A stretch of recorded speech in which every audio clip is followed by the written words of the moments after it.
দেয়ালের দেশ, প্রহেলিকার মতো একের পর এক সিনেমায় অভিনয় করে নিজেকে সুঅভিনেত্রী হিসেবে প্রমাণ করেছেন চিত্রনায়িকা বুবলী।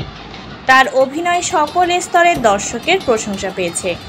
একদিকে তিনি কমার্শিয়াল বাণিজ্যিক সিনেমায় কাজ করেছেন, অন্যদিকে গল্প নির্ভর সিনেমায়ও কাজ করেছেন।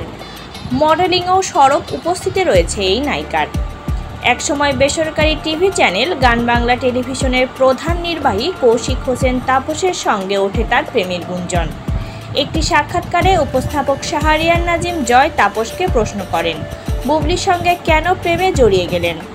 তাপস বলেন, প্রেমটাকে অস্বীকার না করে কাজের প্রতি প্রেম বলা ভালো হবে। ভবিষ্যতেও বুবলীকে নিয়ে কাজ করতে অত্যন্ত আগ্রহী থাকব, আনন্দিত থাকব।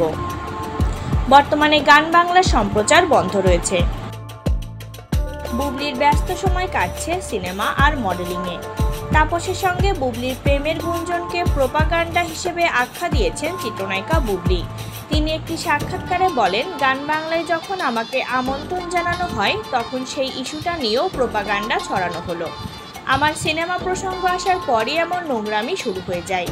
আমাকে আমার কাজ পরিবার ছাড়া কোথাও কোনো বাজে আড্ডাতেও দেখতে পাবেন না। তাপস ভাই ও মুন্নি ভাবির সঙ্গে আমার সম্পর্ক খুব স্বাভাবিক।